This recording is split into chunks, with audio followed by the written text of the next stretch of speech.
Ассалаумағалейкум, қалың елім, қазағым, армысыздар алталаш, алдарыңызда Серікжан Біләшұлы. Бүгінгі тікелей эфирімізде соғыстың аса маңызды бірнеше хабарын жеткіземіз. Ресей, Украина, Еуропа, Америка, Қытай, Қазақстан туралы талқы жасаймыз. Бірінші кезекте өте маңызды. Ол Ресей 2 күннің ішінде Американың салған санкциясынан 5,3 миллиард доллар жоғалтып, ине жеген ит құсап, кәдімгідей ойбайлап жылай бастады. Бұл Ресей мұнайының ең негізгі екі компаниясы, Роснефть пен Лукойлға салынған санкция Ресейді кәдімгі құлақ шекеден жақтан ұрған жұдырықтай нокаутқа жібере жаздады. Анығында бұндай зор көлемдегі шығын Ресейге бұғанға дейін тимеген. Ал Американың санкциясы оған күйреткіштік деңгейде соққы берді. Оның айқын дәлелі 2-ақ күннің ішінде Ресей ойбайлап шыға келді. Енді осыдан жұрт ойлайды. Ресей құтырық еді ғой, великий еді ғой.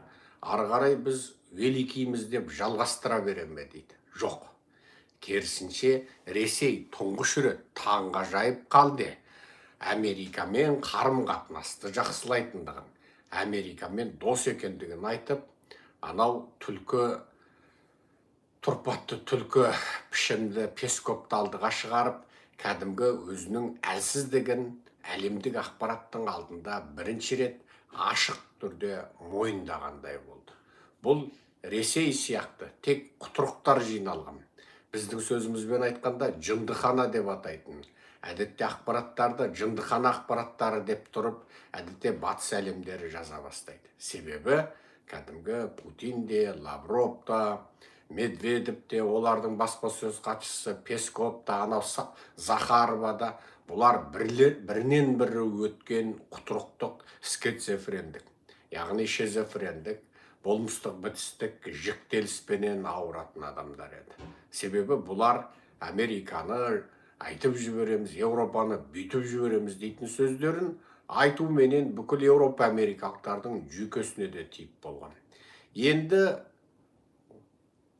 Роснефть пен Лукойлдың әлемдік сахнадағы, әлемдік үлкен финанстық, экономикалық және көмірсутек отын нарығындағы бұндай соққыға тап болуы, бұл орыстардың бойындағы құтырық жынды әп-сәтте кетіріп, былайша айтқанда, қазақша айтқанда, бойындағы жынын қағып алып, кәдімгі жыны қағылған бақсыдай сүлмірейтіп, дірілдетіп, қалшылдатып қойыпты. Бұл деген сөз енді алдағы уақытта басқа бір сценарий басталуы мүмкін. Сіз қалай ойлайсыз? Соғыс жалғаса ма? Онда осында астындағы комментке соғыс жалғасады деп жазыңыз. Соғыс тоқтай ма? Онда астына комментке лебіз қалтырыңыз, соғыс тоқтайды деп. Бұл шын мәнінде өте күрделі нәрсе. Оны ертең уақыт, болашақ белгілейді. Біз комменттерге қарап, сол заманда адамдар осылай ойлапты ғой деп айтамыз. Ендеше жазыңыз. Ал бұл жерде екінші бір қызық әңгіме тұр. Трамптың қатаң мәлімдемесі.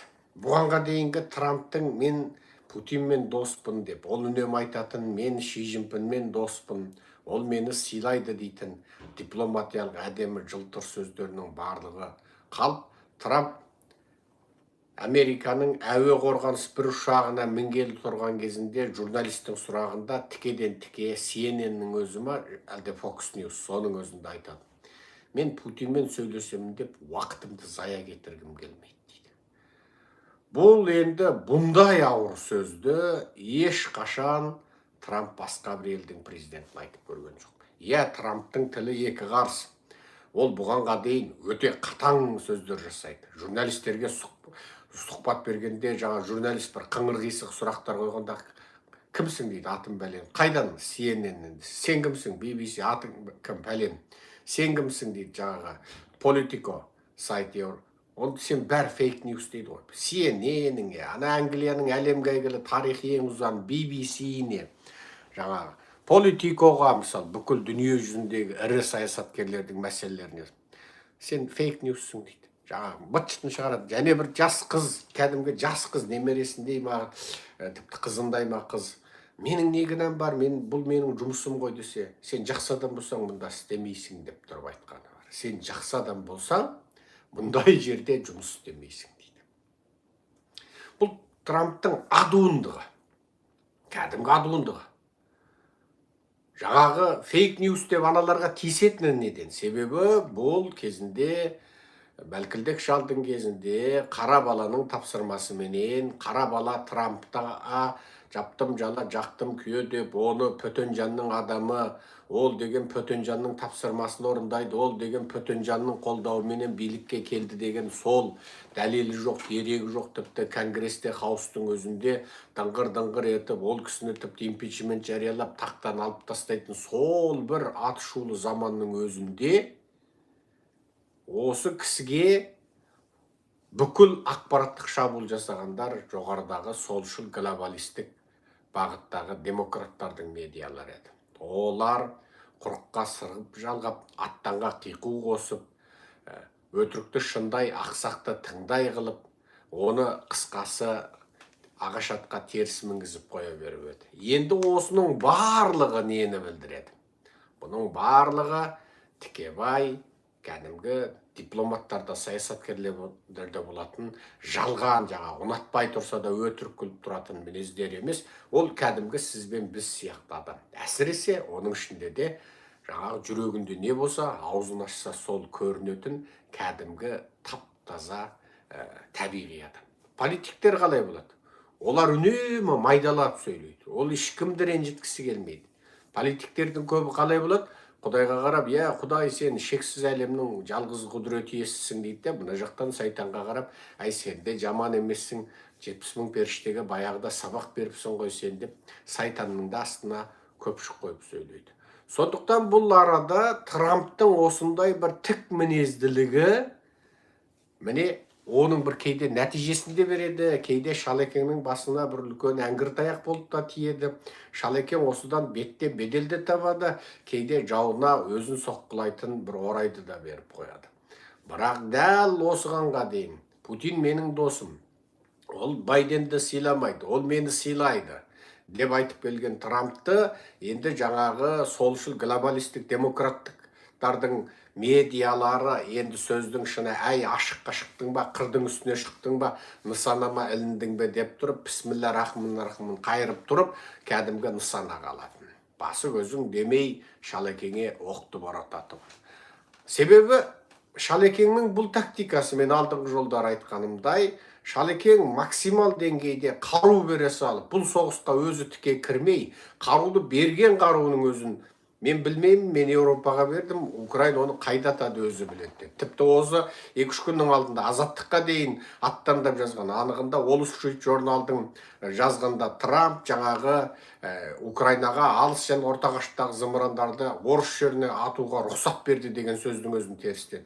Рұқсат беру бермеу дейтін әңгіме жоқ, ол қайдатады өзі біледі деді. Көрдіңіздер ме? Рұқсат берді деген сөздің өзін ол терістеп отыр. Ана жердегі Wall Street журналың, ол да жаңағы әсіре глобалистік солшылдық бағыттағы журнал. Оның өзі көрдің ба, енді Ресей жерінде қираған қала, өлген адам, бала шаға, мысалы бай өліп, баласы өліп аңырап отырған орыс кемпір болса, соны бірінші жүгіріп барып, ойбай, қан қарызы Трамптың мойнында деп сұңқылдағалы тұр. Міне көрдіңіз ба? Ол солшыл глобалистік бағытта. Міне сөйтіп бұл енді Трамп рұқсат бере қойып дейді. Ол кеше ғана Трамп Украинаға көмектеспей қойды деп жазған мақаласын бүгін тастай сал, бүгін міне Трамптың кесіріне міне әйелдер жылап жатыр деген ақпаратты бере береді. Сондықтан ол максимал деңгейде өзін осындай жаладардан ақтау үшін максимал деңгейде Пөтенжанның алдынан өтті. Тіпті оның Пөтенжанның алдынан қайта-қайта өтетіндігін оның жаулары оны соққылайтын материал болса да. Бірақ енді міне нәтиже берді. Роснефть пен Лукойлға салған санкция 2 күннің ішінде Путиннің қабырғасын күйретіп, жон терісін сылып алғандай болды. Ал осындай кезде демішіне түсіп кеткен орыстар өздерінің түлкі мінездеріне басты. Білесіздер, орыстарда екі сасық және өте шайтани лағнеті мінез бар. Ол өзінің күшті өктем екенін сезсе, одан өткен құтырық жоқ. Ол сенің көлігің, оның көлігі мынандай бір сызық сызып кетсе, немесе тіпті тиіп тіпті сызбаса, ол орыс деген енді сөздің шын атом бомбасын алып шығуға дайын тұрады. Бірақ оның көлігі сенің көлігін сызып, немесе ол соттасатындай болса, ол сенен жеңілетіндей жағдай болатын болса, пожалуйста деп бүйтіп, сенің алдыңда маймын көліп, қызын сұрасаң қызын, қатынын сұрасаң қатынын беретіндей кәдімгі түлкі мінезіне басады. Орыстың екі мінезі бар. Егер ол өзінің жеңетінін біліп тұрса, немесе өзі көп, өзі күшті, сен одан әлсіз түсетін болсаң, онда одан өткен құтырық жоқ. Ол кезде қазақты табанға салып, таптап, езгілеп, өкшесімен мұжып, жаңа қазақты тіпті 7-ші ұрпағына дейін бас көтерместей таптап, өлтіріп, тіпті әуелі мәйітіне түкіріп сыйып кетеді. Орыста қайуан мінез бұл. Орыстың қайуандығы. Қайуан екеш қайуанда қарсыласы жеңіліп жан тапсырғаннан кейін оның мәйітіне тиіспейді әуелі. Жыртқыш қайуандардың өзі бірінің мәйітін бір жемейді әуелі. Ол жаңағы өзі жейтін қайуандың етін жесе жейді, бірақ жыртқыш қайуандар бірімен бір соғысқан, өлгеннен кейін жаңа таласып неткеннен кейін тастап қояды, қорламайды. Ал орыстарда бұл жоқ. Орыстар өте әккі, түлкі, арамза, тумысынан, болмысынан олар тек осы әккілікті, арамзалықты, жаны қысылған кезде түлкі болып, маймаңдағанды, қызын да, қатынын да сатуды, ар, ұждан, өлшем, стандарт жаңағы оның барлығын нөл қыла салады да, ал өзіне жаңағы жағдай қолайлы болғанда енді сайтани тәкаппарлықпенен астамсыған кезде жағаңды ұстайсың. Міне енді орыстың екінші мінезі алға шықты. Сөйтіп жаңағы Песков, біз деген Америкамен доспыз, біз Америкамен достық қарым-қатынасты сақтауға тырысамыз. Әрине Американың біздің екі мұнай компаниямызға санкция салғаны бұл достыққа жат қылық. Бірақ қалай болғанымен, Трампты қалай айтқанымен де біз Америкамен достық қарым-қатынасымызды сақтауға, жұмыстарымызды осы істерге қарай икемдестіруге тырысамыз дейді. Ол енді бұл қалың Песковтың бұлжырағын айтсаң, сен енді санкция салдың, менің қабырғам тура күсеп қалды, жағымсынды тісім үшті, жон арқамды тіліп алдың, бір салғаннан 2 күннің ішінде, енді маған ақыл кіріп мен енді қайтадан ойлана бастадым дейді. Артынан Песков іле шала не деді? Біз Ресейдің сыртқы істер министрі Сергей Лавров пен Американың хатшысы Марко Рубио екеуі кездесуді ұйымдастыру керек. Басшылар кездесемін деп кездесе салмайды ғой. Ол үшін зор көлемде дайындық жұмыстары болу керек. Ақалайда көкалай, біз деген осылай. Енді ол Американы алдаудың тағы бір арамза жоспарына кірісіп отыр. Себебі бұл шахмат. Мен болды тоқтаймын деген кезде, Трамп тоқтамайын болды, сен көңілім қалды деп оғын соққылай беруге Трамп келіңкіремейді. Неге? Бірінші, ол соғысты қарсы тарап тоқтатам деп тұрғанда ұрғандық үшін өзінің жауларына, демократтарға, солшыл глобалистерге материал тауып береді. Сондықтан Ресей тоқтаймын деген кезде Украинада, Америкада, Еуропада тоқтауға мәжбүр болады. Мысалы, бұл жерде мынау, Ресейге заң жоқ. Ресей өзінің дүлейлігін әшкерелеп кәдімгі жынды куәлік алып алған жынды сияқты. Ол кәдімгі жанды жерден пышақ тұра береді. Мысалы, кеше ғана Киевке аса зор көлемдегі дрондық шабуыл жасап, Киевте өте көп бейбіт адамдар өлді. Тіпті Зеленскийдің өзі ашыққа шығып, бұл мәселеде жаңағы өзінің көзқарасын айтты. Ал бейбіт тұрғындарға Ресей шабуыл жасай береді. Бірақ Украина бірде-бір рет бейбіт тұрғындар тұратын микрорайондарға, орыстар өмір сүретін микрорайондарға, қабат үйлерге, мектептерге, докторханаларға ешқашан шабуыл жасаған жоқ. Украинаның шабуылы мұнай өңдейтін зауыттар, мұнай қамбалары, мұнай тасымалдайтын жолдар және тағы басқасы мұнайға қатысты жерлер. Ал Украина ешқашан Ресейдің әскери емес, немесе әскери стратегиялық мәні жоқ жерлеріне шабуыл жасаған жоқ. Бұл жердегі айырма сонда. Ал Ресей Украинаның вокзалына дейін, балабақшасына дейін, докторханасына дейін шабуыл жасайды. Бұл Ресейдің кәдімгі халықаралық әскери этиканың өзін ұстамайтындығын білдіреді. Ал егер алда жалда жұрт ойлайды, Украина шабуылдасашы дейді. Әрине, халықтық нысандарға шабуыл жасаса, орыстардың жаны ауырады, сосын қысылған орыстар наразы бола бастайды дейді. Бірақ Украина жасамайды. Неге? Әлгі Еуропа мен Америкаңыздың өзінде Ресей халқының аузынан жырып отырып тапқан миллиардтарды беріп қаржыландырып отырған глобалистік бағыттағы және Ресейге пайдалы ақпараттарды басып тарататын медиалар отыр. Және сондай журналистер отыр. Кейбір медиалардың ішінде кейбір журналистерді Пөтенжан оның 10 жылда, 20 жылда әрең табатын табысын бір жолда бір мақаласына беріп отыр. Ал ол ақша қайда келеді? Ресейдің халқының аузынан жырып тапқан ақшасы. Міне, Қытайда, Ресейде, Қазақстанда ақпаратқа, медиаға, идеологияға триллиондаған доллар ақша шашады. Бұл деген сөз не? Идеологияны ұстап отыр. Қазақстанның өзінде әлеуметтік желіде 10 мыңнан артық, тек қазақ тілді өзінде 10 мыңнан артық желі қолданушыны билік бағып отыр. 10 мыңнан артық. Бұл әлеуметтік желі қолданушылар Инстаграмда, Фейсбукте, Ютубте отырады. Міне қазірдің өзінде мыңға жуық адамның ішінде оның бәленбай сол биліктің адамы. Олар сол арандататын, терістететін, тәуба, тыныш, шүкір дейтін бір тобы болады.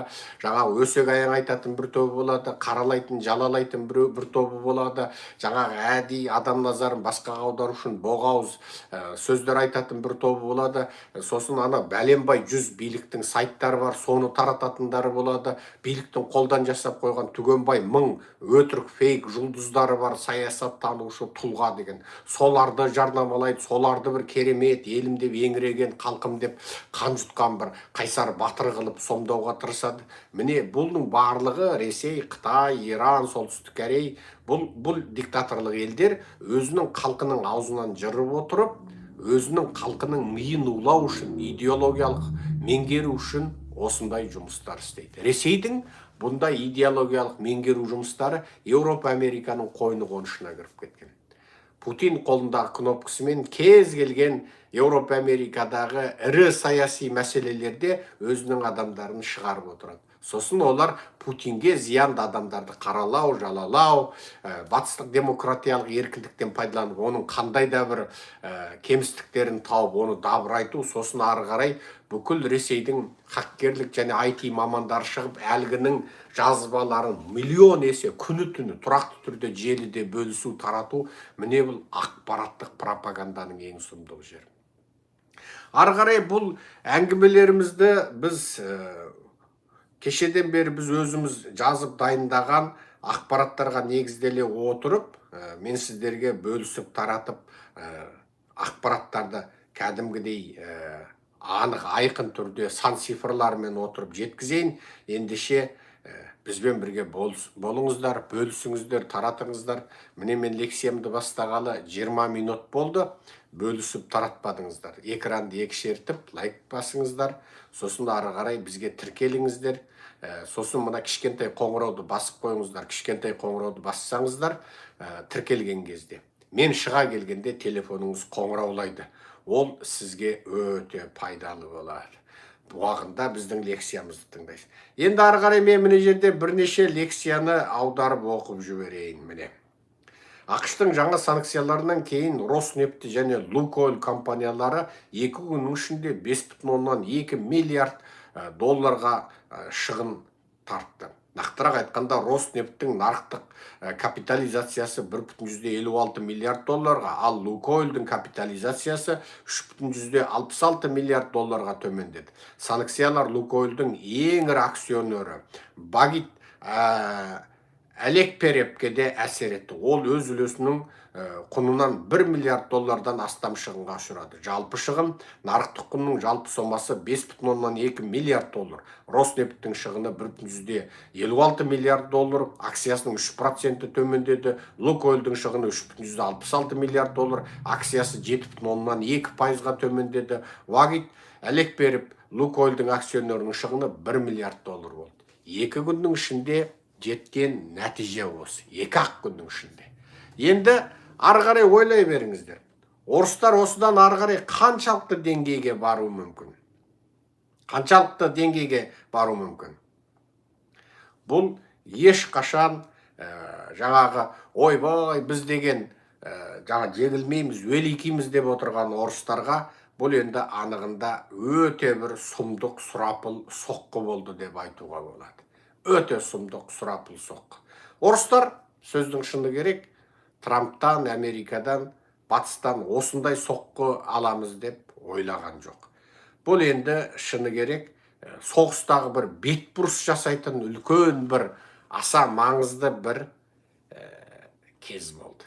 Дәл міне осы қақаған қыс, қақаған қаңтар бұл соғыста өте бір маңызды кез болды. Енді екінші бір ақпаратымызды аударып жіберейік.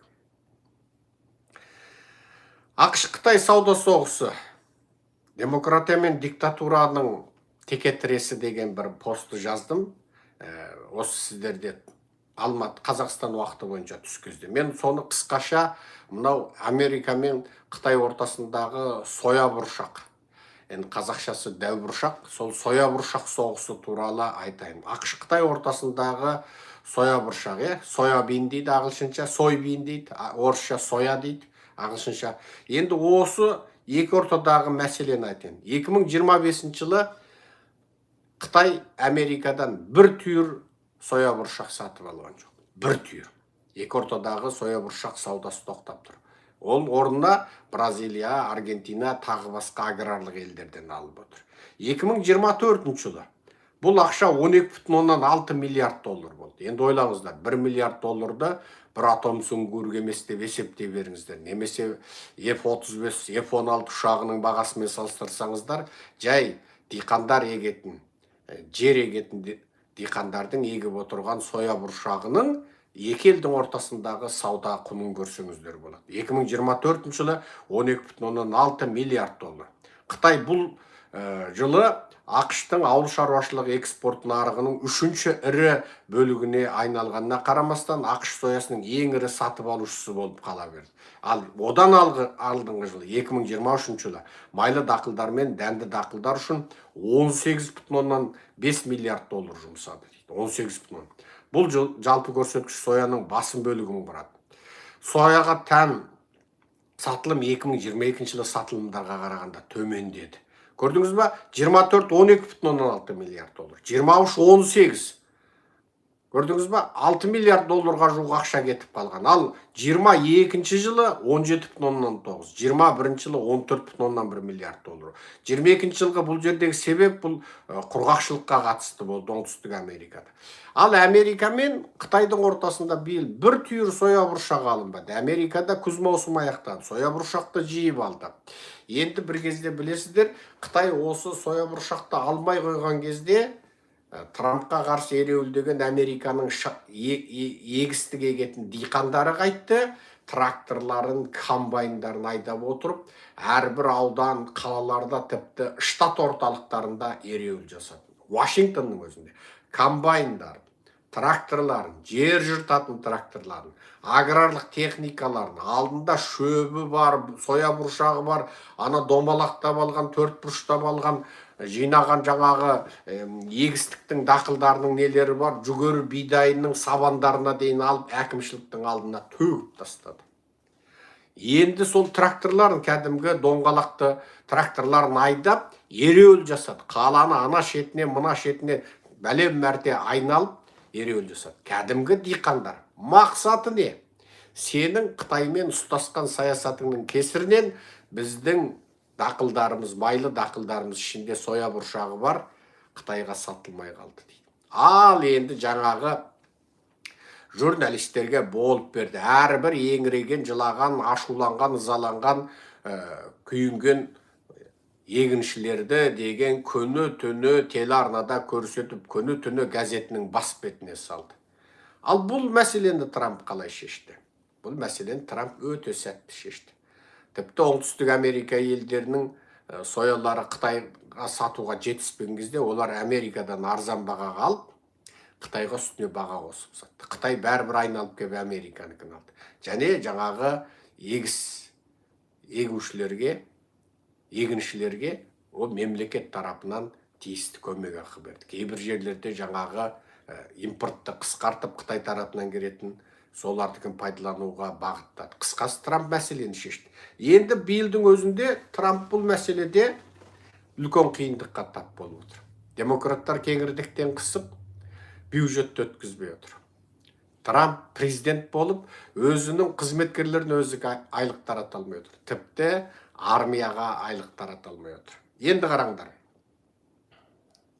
Ресейдің Еуропада мұздатылған ақшасына назар аударайық. Мысалы, осығанға дейін Украинаға қандай пайда беріп келді? Ресейдің Еуропада мұздатылған активтерінің тапқан пайдасы, немесе одан түскен түсім процентті ғана беріп келді. Енді оның жалпы қанша ақшасы мұздатылып еді? Енді есептеңіздер. Еуроодақта шамамен 210 миллиард еуродан 250 миллиард еуроға дейінгі ресейлік активтер мұздатылған. Бұл бүкіл әлем бойынша мұздатылған ресейлік активтердің шамамен 300 миллиардтан 330 миллиард долларға дейінгі бөлігінің басым бөлігі дейді.